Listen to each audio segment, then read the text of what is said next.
Okay friends, तो हमने देखा कि इंसुलिन जो है उसके क्या फंक्शंस होते हैं। बीटा सेल्स हमने देखा सिक्रीट करती है आइलैंड ऑफ लैंगरहैंस की। और अब हम देखेंगे एक दूसरा हार्मोन जो कि अल्फा सेल्स के द्वारा सिक्रीट किया जाता है। तो alpha cells of island of Langerhans secrete करती है हार्मोन ग्लूकेगॉन। ग्लूकेगॉन का जो फंक्शंस है they are antagonistic to insulin hormone. Antagonistic to insulin hormone, इसका मतलब है कि जो इंसुलिन हार्मोन फंक्शंस करता है उसके अपोजिट फंक्शंस ये हार्मोन करता है। ठीक है, हमेशा हमारी बॉडी में एक कंट्रोल होने के लिए, एक बैलेंस होने के लिए सभी तरीके के हार्मोन्स होते हैं, ये हमने देखा है। ठीक है, एक हार्मोन है जो कि किसी दूसरे हार्मोन को सिक्रीट करा रहा है, एक हार्मोन जो है उसको इनहिबिट कर रहा है। तो हमारी बॉडी में स्टिमुलेशन और इनहिबिशन दोनों के ही हार्मोन होते हैं। इस कारण से जो बॉडी है उसमें होम्योस्टेसिस मेंटेन रहती है, बैलेंस मेंटेन रहता है और किसी भी हार्मोन की अधिकता या कमी नहीं हो पाती। ठीक है, तो जब भी बॉडी हेल्थ में है तो सारे हार्मोन्स बैलेंस में होते हैं।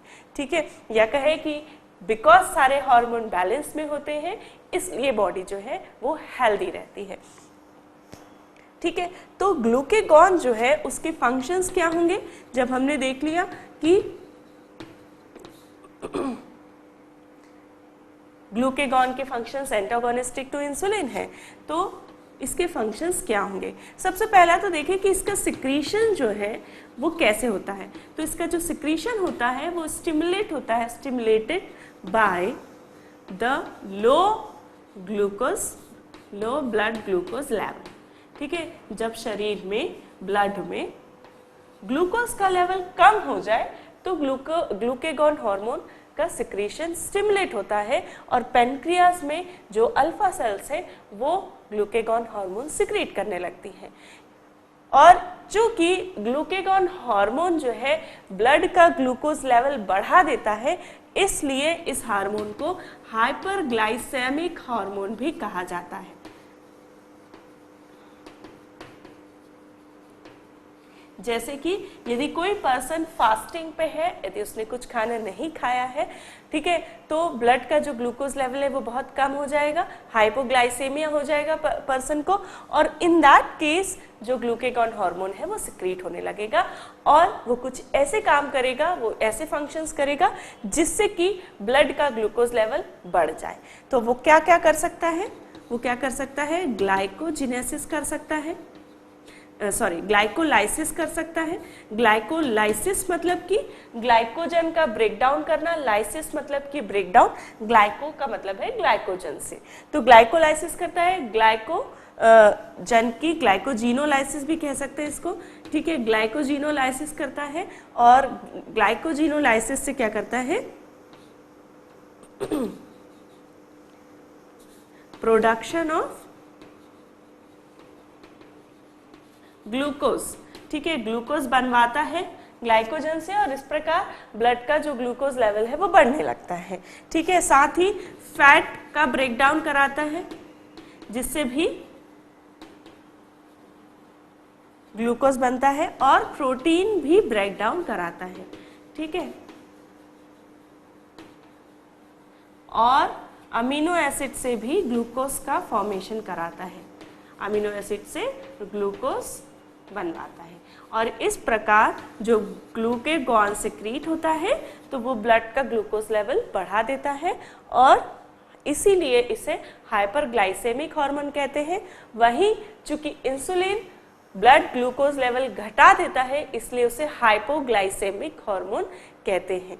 ठीक है, तो ये हो गया अपना ग्लूकेगॉन हार्मोन जो कि अल्फा सेल से सिक्रीट होता है आइलैंड ऑफ लैंगरहैंस की, एंटागोनिस्टिक है इंसुलिन के और इसे हाइपरग्लाइसेमिक हार्मोन कहा जाता है। ये क्या करता है, ब्लड का ग्लूकोज लेवल बढ़ा देता है और इसका जो सिक्रीशन है वो ब्लड के डाउन लेवल से डिक्रीज लेवल ऑफ ग्लूकोज से ये स्टिमुलेट होता है और ये सिक्रीट होने लगता है। जब ये सिक्रीट होता है तो ये ग्लाइकोजन से ग्लूकोज बनवाता है, फैट का ब्रेकडाउन करता है, प्रोटीन का ब्रेकडाउन करता है और इस प्रकार अमीनो एसिड से भी ग्लूकोज बनवाता है। ठीक है, तो ग्लूकेगॉन ये काम करता है शरीर में। ठीक है, अब हमारे दो और हार्मोन बचे हैं, ठीक है, जो कि डेल्टा सेल्स और एफ सेल से सिक्रीट किए जाते हैं। अच्छा, जो अल्फा और बीटा हो गई है, अब बची है डेल्टा सेल्स। ठीक है, तो डेल्टा सेल्स जो होती हैं हमारी पैनक्रियास की, वो हार्मोन सिक्रीट करती है, उसका नाम है सोमैटोस्टेटिन। सोमैटोस्टेटिन का नाम है सोमैटोस्टेटिन या इनहिबिटिन। ठीक है, तो ये हार्मोन क्या करता है, ये पैनक्रियास से सिक्रीट होता है डेल्टा सेल से और ये डिक्रीज करता है absorption of nutrient from digestive tract. ठीक है,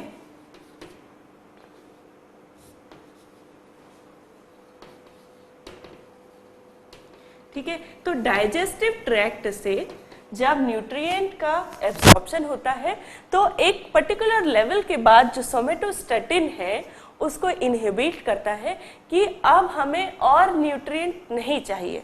ठीक है, तो ये क्या करता है, डिक्रीज करता है, इनहिबिट करता है न्यूट्रिएंट को एब्जॉर्ब होने से। साथ ही ये इनहिबिट करता है ग्रोथ हार्मोन को। ठीक है, जैसा कि मैंने आपको बताया कि हमारी बॉडी में बैलेंस जरूरी है, इसलिए जो है इनहिबिशन भी जरूरी है, स्टिमुलेशन भी जरूरी है। यदि ग्रोथ हार्मोन एक्सेस में सिक्रीट होने लगे तो हमने देखा था क्या क्या डिसऑर्डर हो सकते हैं। इसलिए सोमैटोस्टेटिन जो है वो ग्रोथ हार्मोन पे लगाम लगा के रखता है, उसे कंट्रोल करता है। ठीक है, तो ये इनहिबिट करता है ग्रोथ हार्मोन को। साथ ही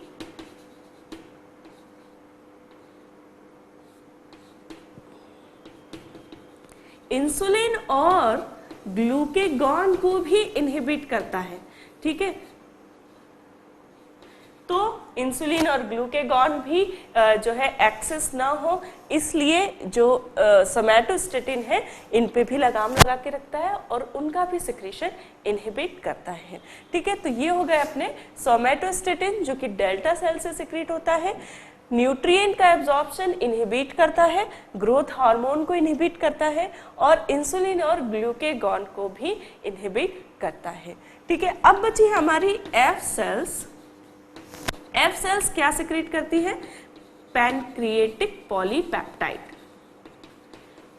पैनक्रिएटिक पॉलीपेप्टाइड जो है एक हार्मोन सिक्रीट होता है एफ सेल्स से और ये पैनक्रिएटिक पॉलीपेप्टाइड का क्या फंक्शन है, ये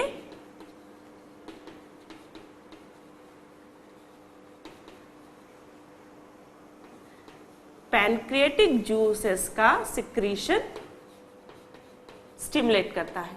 ठीक है, तो पैनक्रिएटिक जूस का सिक्रीट होना भी जरूरी है, जो कि कहाँ से सिक्रीट किए जाते हैं, एसिनाई से सिक्रीट किए जाता है, हमने देखा था। तो इन पैनक्रिएटिक जूसेस जो कि डाइजेशन में हेल्प करते हैं, इनका सिक्रीशन किससे स्टिमुलेट होता है, एफ सेल से। जो पैनक्रिएटिक पॉलीपेप्टाइड सिक्रीट होता है वो पैनक्रिएटिक जूसेस को सिक्रीट होने के लिए स्टिमुलेट करता है। ठीक है, तो ये हो गए हमारे पैनक्रियास से सिक्रीट होने वाले हार्मोन्स। ठीक है, हार्मोन्स जो है हमने देखा था एंडोक्राइन से जो सिक्रीट होते हैं उन्हें ही हम हार्मोन कहते हैं और इसीलिए जो इन एसिनाई से जो सिक्रीट हो रहे हैं वो जूसेस हैं, वो है pancreatic juices, they are not hormone. ठीक, तो ये हो गए अपने पैनक्रिएटिक हार्मोन्स जो कि बहुत इंपॉर्टेंट है मेटाबॉलिज्म के लिए। ठीक, तो ये आप रिवाइज करिए। नाउ हम लोग पढ़ेंगे गोनैड से कौन कौन से हार्मोन्स सिक्रीट किए जाते हैं।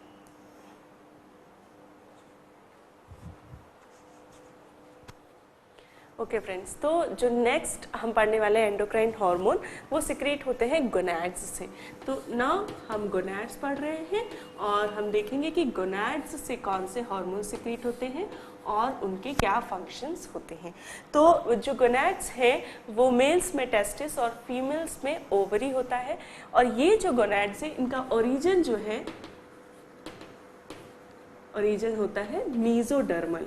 मीजोडर्म से ये ओरिजिनेट होती हैं।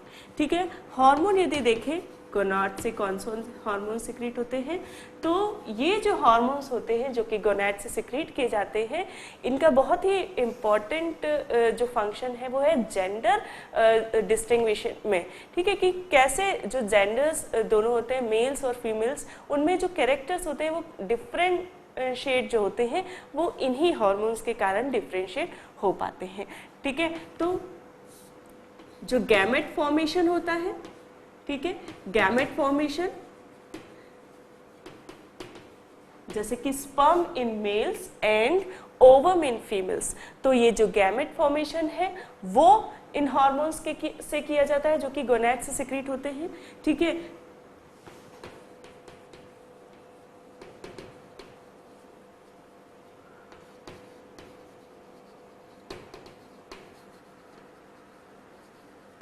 साथ ही ग्रोथ एंड फंक्शनिंग ऑफ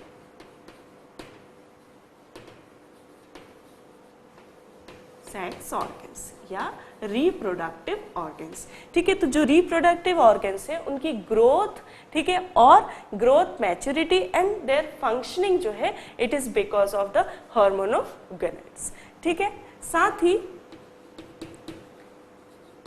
जो सेक्सुअल बिहेवियर है, ठीक है, that is because of this hormones. ठीक है, अब सबसे पहले जो हार्मोन हम पढ़ रहे हैं वो है टेस्टिस। टेस्टिस जो है वो मेल हार्मोन्स सिक्रीट करता है और इन मेल हार्मोन्स को एंड्रोजन्स कहते हैं। ठीक है, टेस्टिस जो होता है वो मेल्स में स्क्रोटम में होता है।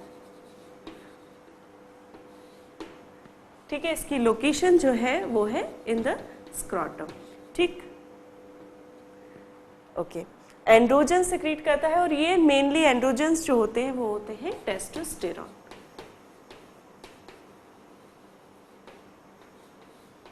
ठीक है, टेस्टोस्टेरॉन जो है मेन हार्मोन है, मेन मेल हार्मोन है, और ये जो एंड्रोजन्स कहा जाता है जो कि हार्मोन सिक्रीट होते हैं टेस्टिस से, उन्हें एंड्रोजन्स कहा जाता है, जैसे कि टेस्टोस्टेरॉन।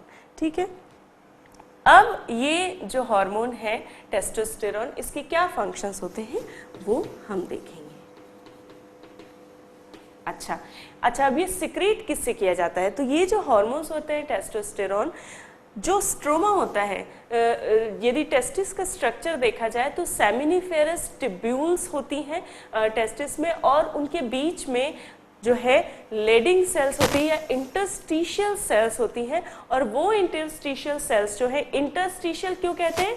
क्योंकि they are in between the seminiferous tubules, और ये जो सेमिनिफेरस टिब्यूल्स होती हैं ये स्पर्म फॉर्मेशन करती हैं, और उनके बीच में जो कनेक्टिव टिश्यू होता है उसमें क्या होता है,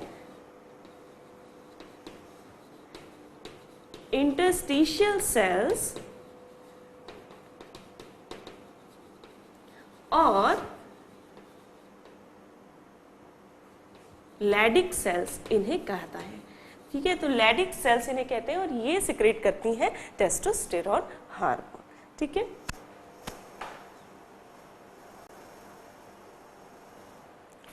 अब का जो इसका अब देखते हैं इसका जो स्टिमुलेशन है वो कैसे होता है। तो their secretion is stimulated by the hormone luteinizing hormone, और ये luteinizing हार्मोन कहाँ से सिक्रीट होता है? पिट्यूटरी से। तो इसका सिक्रीशन जो है वो stimulated by the hormone LH या ल्यूटिनाइजिंग हार्मोन, और जब ब्लड में टेस्टोस्टेरॉन का लेवल बढ़ जाता है तो ये क्या करता है, ल्यूटिनाइजिंग हार्मोन का सिक्रीशन को इनहिबिट कर देता है, और इस प्रकार बैलेंस मैकेनिज्म बॉडी में चलती रहती है। ठीक है, तो जो टेस्टोस्टेरॉन है उसका सिक्रीशन जो है वो LH के द्वारा या ल्यूटिनाइजिंग हार्मोन फ्रॉम पिट्यूटरी वो सिक्रीट करवाता है टेस्टोस्टेरॉन। ठीक है, अब हम देख रहे हैं फंक्शंस। ठीक है, तो growth and maturity of sex organs,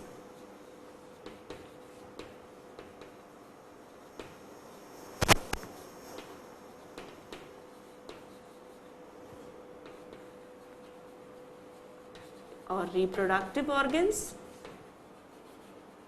ठीक है। तो जो ग्रोथ है after the onset of puberty, ठीक है, प्यूबर्टी के ऑनसेट के बाद जो मेल्स होते हैं उनमें आफ्टर द प्यूबर्टी जो ग्रोथ और मैच्योरिटी होती है रिप्रोडक्टिव ऑर्गन्स की, that is because of this testosterone hormone. ठीक है, तो ग्रोथ एंड मैच्योरिटी कराता है टेस्टोस्टेरॉन। दूसरा जो स्पर्म फॉर्मेशन है वो भी इसी के कारण होता है, फॉर्मेशन ऑफ स्पर्म्स। तीसरा एक्सेसरी सेक्स कैरेक्टर्स या सेकेंडरी सेक्स कैरेक्टर्स, जैसे कि beard and moustache on face,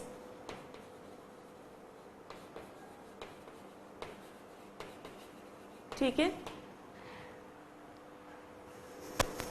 साथ ही hair growth pattern in male, growth pattern in males, okay, then broad shoulder,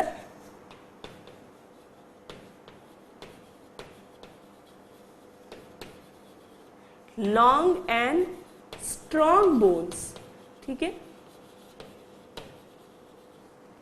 So these are the other accessory sex character जो कि ये hormone की वजह से प्रोड्यूस हो पाते हैं इन मेल्स, ठीक है। तो these are beard and mustache on face, ठीक है, broad shoulder and long and strong bones, then hair growth pattern in males, ठीक। उसके अलावा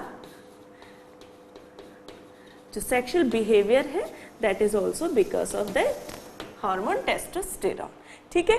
तो ये हार्मोन देख रहे हैं हम गोनैड से सिक्रीट जो होते हैं, ठीक है। मेल्स में जो है टेस्टिस गोनैड होता है और ये टेस्टिस है टेस्टोस्टेरॉन हार्मोन सिक्रीट किया जाता है। ये टेस्टोस्टेरॉन जो हार्मोन होता है इसका ल्यूटिनाइजिंग हार्मोन जो कि पिट्यूटरी से सिक्रीट होता है वो इसे स्टिमुलेट करता है। इसके फंक्शंस जो है growth and maturity of reproductive organ, formation of sperms, then accessory sex character के लिए भी यही रिस्पॉन्सिबल होता है जो कि ये हैं, और साथ ही जो बिहेवियर है sexual behaviour that is also responsible for that testosterone is responsible, ठीक है। तो ये हो गया अपना टेस्टोस्टेरॉन हार्मोन जो कि टेस्टिस से सिक्रीट किया जाता है, ठीक है। अब यदि इम्प्रॉपर फंक्शनिंग हो जाए इसकी या डेफिशिएंसी हो जाए तो क्या होगा, दैट विल कॉज यूनिकॉइडिज्म, ठीक है। यूनिकॉइडिज्म जिसमें कि टेस्टोस्टेरॉन जो है वो उसकी डेफिशिएंसी हो गई है बॉडी में, और उसके कारण क्या होगा कि ये जो सारी फंक्शनिंग है वो नहीं होगी, ठीक है। दैट मीन्स जो ग्रोथ एंड फंक्शनिंग है वो नहीं होगी, ठीक है।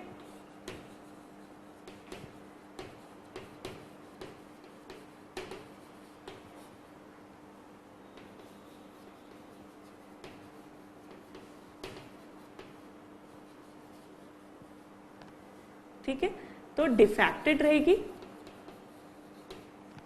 ठीक है। जो डेवलपमेंट और ग्रोथ है रिप्रोडक्टिव ऑर्गन की वो जो है डिफेक्टेड रहेगी, ठीक है। और साथ ही जो फंक्शनिंग है, ठीक है, दैट इज ऑल्सो डिफेक्टेड, और फॉर्मेशन ऑफ स्पर्म्स जो है वो नहीं होगा, ठीक है। नो स्पर्म फॉर्मेशन,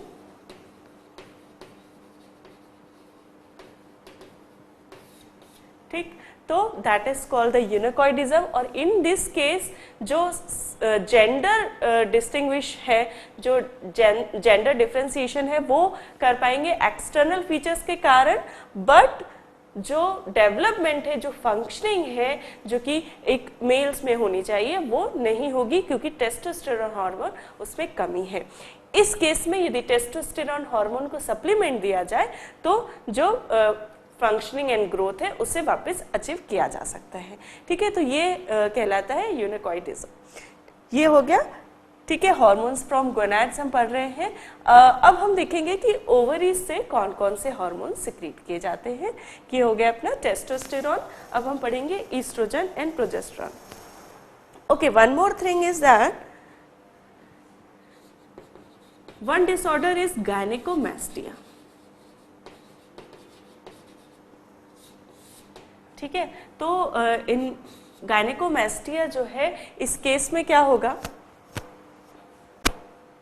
ओके तो जो गायनेकोमेस्टिया जो होगा वो ईस्ट्रोजन सिक्रीट, यदि टेस्टिस से जो है ईस्ट्रोजन भी सिक्रीट होता है, और यदि ये टेस्टोस्टेरॉन के कंपैरिजन में यदि ईस्ट्रोजन ज़्यादा सिक्रीट होने लगे, ठीक है, इंक्रीज ईस्ट्रोजन सिक्रीशन, तो ये क्या करेगा, मैमरी ग्लैंड जो है, development of mammary gland cause करेगा, और इसके कारण ब्रेस्ट फॉर्मेशन होगा इन मेल्स, ठीक है। तो that condition is called gynaecomastia, जो कि ईस्ट्रोजन सिक्रीशन यदि मेल्स में ज्यादा होने लगे तो that will cause the development formation of mammary gland, growth of mammary gland and then the breast formation और growth of breast, not breast formation, ठीक है, breast growth cause करेगा in males, तो that will call the gynecomastia, ठीक है। In small children it can be there can be gynecomastia in small children because there will be increased estrogen secretion will be in their blood because of mothers, ठीक है, क्योंकि mother's में oestrogen जो है वो बच्चे में आ गया है, बच्चे के ब्लड में आ गया है, और उसके कारण स्मॉल चिल्ड्रन में ये गायनेकोमेस्टिया हो सकता है, जो कि अपने आप रिजॉल्व हो जाता है आफ्टर सम टाइम, ठीक है। और in old age also the gynaecomastia can be happen, ठीक है। तो ये हो गया गोनाड से टेस्टोस्टेरॉन के फंक्शंस हमने देखे और उसकी डेफिशिएंसी क्या कॉज करती है वो हमने देखा। अब हम देखेंगे ओवरी से कौन सा हार्मोन सिक्रीट किया जाता है। ओके, तो अब हम देख रहे हैं ओवरी। ओवरी से कौन कौन से हार्मोन सिक्रीट किए जाते हैं। सबसे पहले यदि लोकेशन देखें तो ओवरी जो होती है वो, ठीक है, वो जो ओवरी जो होती है लोअर एब्डोमेन में रहती है, और कहाँ पे रहती है, इस प्रकार कुछ स्ट्रक्चर रहता है,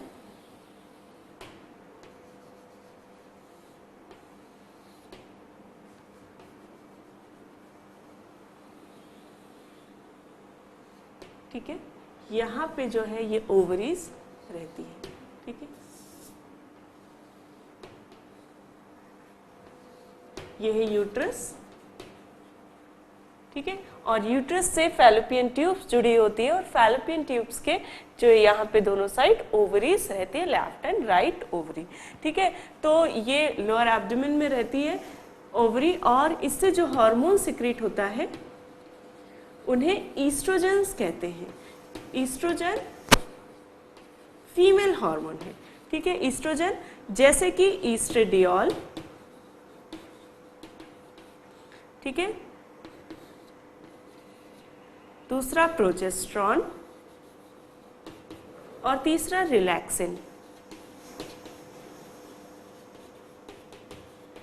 ठीक है।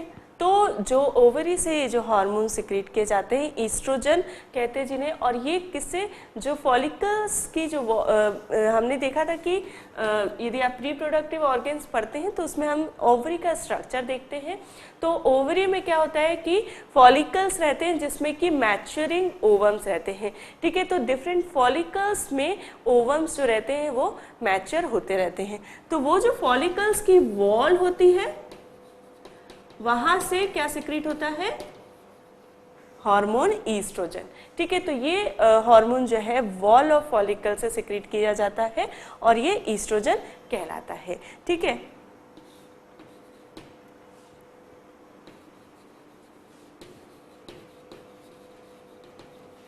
ठीक है, तो ईस्ट्रेडियोल जो है वॉल ऑफ फॉलिकल से सिक्रीट करते हैं, किया जाता है ओवरी के, और इसके क्या फंक्शंस रहते हैं, ठीक है। जैसे कि हम स्टार्टिंग में ही पढ़ चुके हैं कि beside the gamete formation after the onset of puberty this hormone causes the growth and functioning of the reproductive organ. So in females also जो ईस्ट्रेडियोल है वो भी यही करता है, ठीक है। आफ्टर द गैमेट फॉर्मेशन करता है तो ओवम फॉर्मेशन को क्या करता है, ये ओवम फॉर्मेशन और डिफरेंशिएशन, ठीक है। डिफरेंशिएशन मतलब क्या कि जो ओवम है वो जिस प्रकार की ह्यूमन फीमेल में होना चाहिए, that ovum differentiation is due to the estrogen. तो वो ईस्ट्रोजन ये कॉज करता है कि ओवम जो है उसका इस प्रकार डिफरेंशिएशन हो, ठीक है। तो ovum formation, growth and maturity of reproductive organ, ठीक है।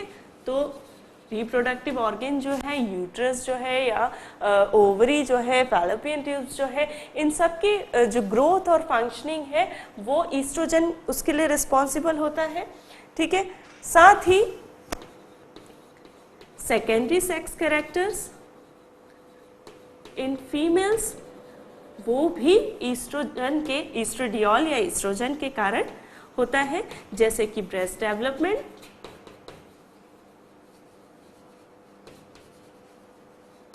ठीक है।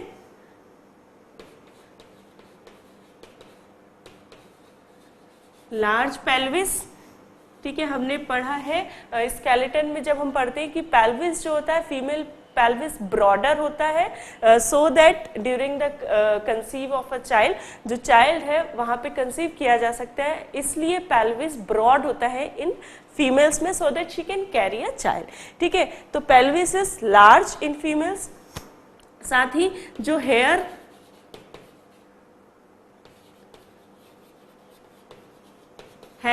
ग्रोथ पैटर्न होता है इन फीमेल्स, ठीक है, pubic hairs and underarm hairs, तो उसका जो डिस्ट्रीब्यूशन है that is also due to the estrogen और estradiol, okay. And the sexual behaviour,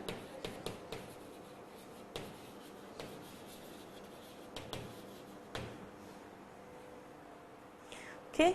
So these are the secondary sexual character and sexual behavior that is because of the estradiol. साथ ही menstruation, ठीक है, menstruation cycle जो है that is because of the estrogen and progesterone के जो है एक balancing functioning होती है, जिसके कारण कि मेंस्ट्रुअल साइकिल जो है उसकी एक प्रॉपर एक रिदम होती है, ठीक है। तो that is also because of these hormones, ठीक है। ये सब डिटेल में जब आप रिप्रोडक्टिव ऑर्गन्स पढ़ते हैं तब आपको वहां पे ज्यादा डिटेल में समझ में आएगा। यहाँ पे हम सिर्फ पढ़ रहे हैं कि हार्मोन्स क्या क्या काम करते हैं, ठीक। तो ये हो गया, मेंस्ट्रुएशन साइकिल्स के लिए भी एस्ट्रेडियोल जो है वो जिम्मेदार होता है, ठीक, fine, okay. One more thing कि जो स्टिमुलेशन है वो किसके कारण होता है, LH के कारण। Stimulation due to luteinizing hormone, pituitary से जो ल्यूटिनाइजिंग हार्मोन सिक्रीट होता है वो फीमेल्स में ओवरी को ईस्ट्रोजन, प्रोजेस्टेरॉन, रिलैक्सिन सिक्रीट करने के लिए स्टिमुलेट करता है।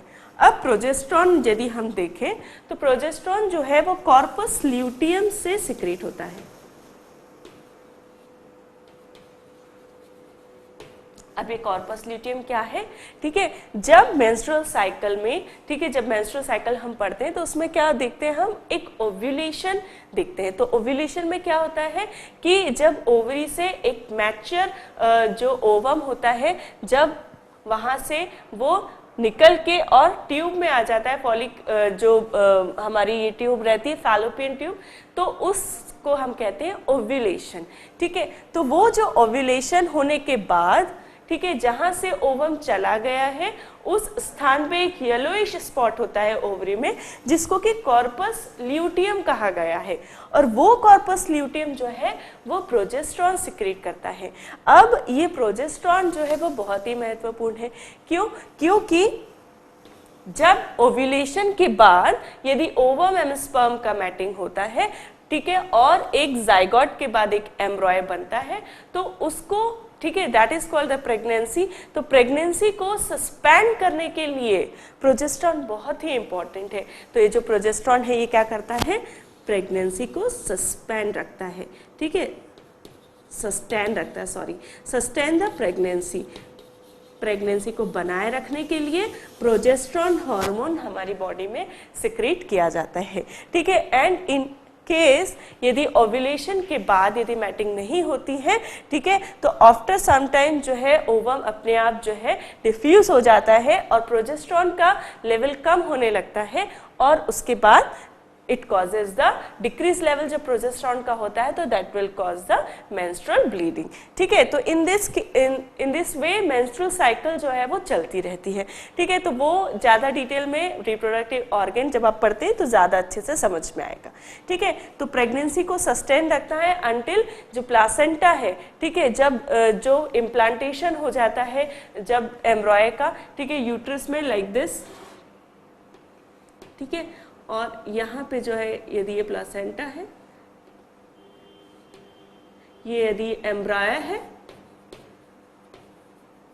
एम्ब्रियो, तो एम्ब्रियो जहाँ से जब यूटेराइन वॉल से जब जुड़ा रहता है तो वो एक स्ट्रक्चर बनाता है जिसे प्लासेंटा कहते हैं। और प्लासेंटा जो है वो एक कड़ी है between the child and the mother, ठीक है। तो मदर से चाइल्ड में जो न्यूट्रिशन है, जो ब्लड फ्लो है, वो प्लासेंटा के थ्रू होता है। तो ये जो प्लासेंटा है ये भी प्रोजेस्टेरॉन प्रोड्यूस करता है, लेकिन जब तक ये प्लासेंटा डेवलप नहीं होता तब तक कॉर्पस ल्यूटियम प्रोजेस्टेरॉन बनाता रहता है और इस प्रकार ये प्रोजेस्टेरॉन जो है ये प्रेगनेंसी को बनाए रखता है। साथ ही इम्प्लांटेशन जो होता है, ठीक है, जब फैलोपियन ट्यूब में से जाइगोट जो है यूट्रस में आती है तो वो एक जगह इम्प्लांट होता है यूटेराइन वॉल में और उस इम्प्लांट को इम्प्लांटेशन कहते हैं, उस प्रोसीजर को। तो इम्प्लांटेशन जो है वो भी प्रोजेस्टेरॉन के द्वारा किया जाता है, ठीक है। और ये ओव्यूलेशन नहीं होने देता, ठीक है। जब प्रेगनेंसी है तब suspend the ovulation during pregnancy. तो इन प्रेगनेंसी, यदि प्रेगनेंसी है तो ओव्यूलेशन को रोक के रखता है प्रोजेस्टेरॉन हार्मोन, ठीक है। तो ये हमने देखा कौन कौन से, ईस्ट्रेडियोल और प्रोजेस्टेरॉन हार्मोन। अब बारी है रिलैक्सिन हार्मोन की। तो जो रिलैक्सिन हार्मोन है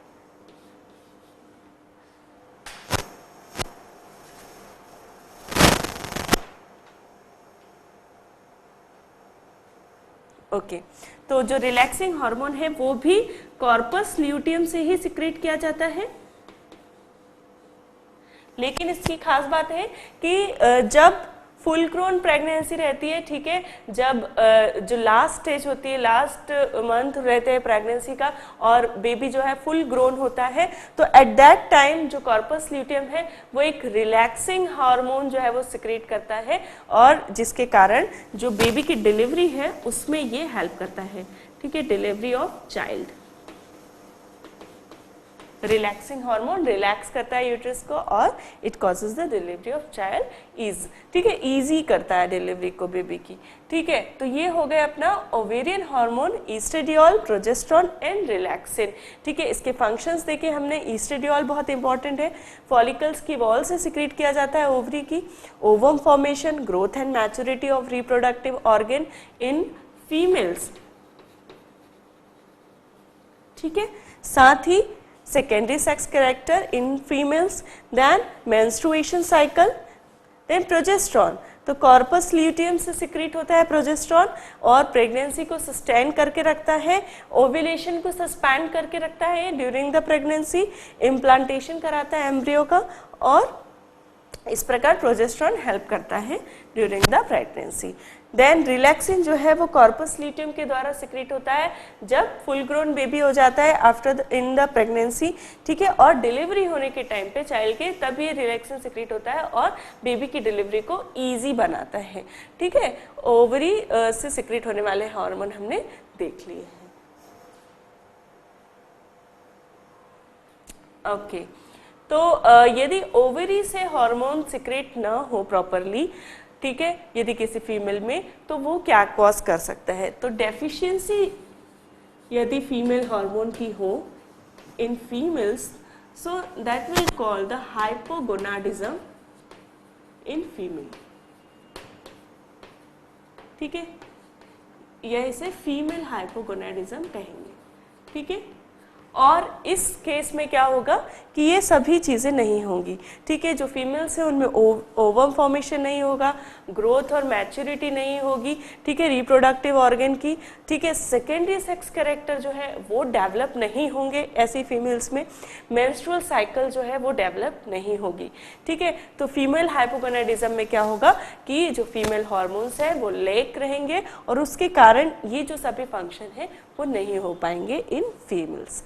ठीक है, यदि मेल्स में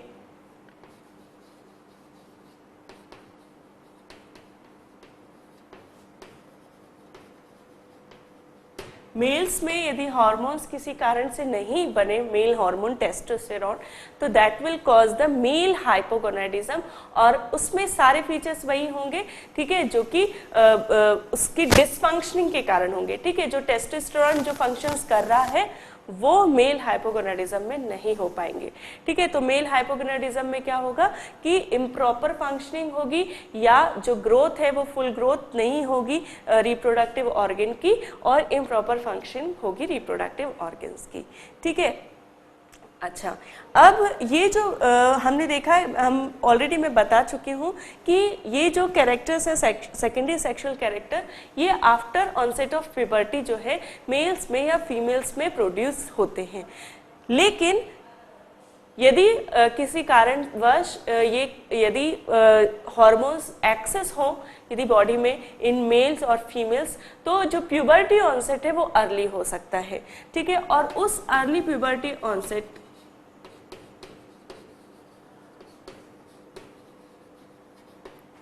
ठीक है, तो वो 9 इयर्स इन मेल, यदि 9 इयर्स इन फीमेल्स। ठीक है, यदि बिफोर 9 इयर्स के पहले यदि फीमेल्स में हो, और 10 इयर्स के पहले यदि मेल्स में हो प्यूबर्टी ऑनसेट। ठीक है, ये सभी कैरेक्टर सेकेंडरी सेक्सुअल कैरेक्टर जो हमने देखे एक्सेसरी सेक्स कैरेक्टर भी कहते हैं। यदि ये 9 इयर्स के पहले फीमेल्स में दिखने लगे या 10 इयर्स के पहले मेल्स में, तो उसे अर्ली प्यूबर्टी ऑनसेट या प्रिकॉशियस प्यूबर्टी कहते हैं। ठीक है, प्रिकॉशियस प्यूबर्टी। ठीक है, और ये कैसे होंगे कि जो मेल और फीमेल हार्मोन्स है वो अधिकता हो रही है, उनकी excess of those gonads hormones जो है उनकी एक्सेस के कारण ये प्रिकॉशियस प्यूबर्टी हो सकती है। अच्छा, स्यूडो प्रिकॉशियस प्यूबर्टी करके एक टर्म है, स्यूडो प्रिकॉशियस प्यूबर्टी। इसमें क्या होगा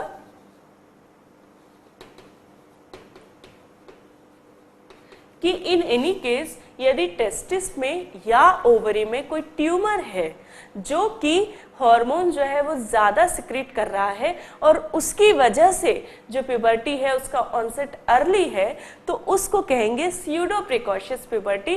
दैट इज बिकॉज ऑफ जो फिजियोलॉजिकल कारण से नहीं है, there is some pathological cause behind this, कि कुछ ट्यूमर होने की वजह से टेस्टिस में या ओवरी में उसके कारण से जो मेल या फीमेल हार्मोन है वो ज़्यादा सिक्रीट हो रहे हैं, और that will cause a precocious puberty.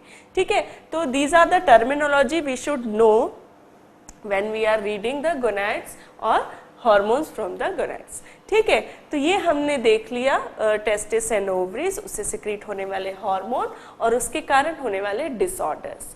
ठीक है, तो अब हम देखेंगे किडनी और प्लेसेंटा। ठीक है, फर्दर हम देखने वाले हैं किडनी और प्लेसेंटा कौन कौन से हार्मोन सिक्रीट करते हैं। Till then you can write it down.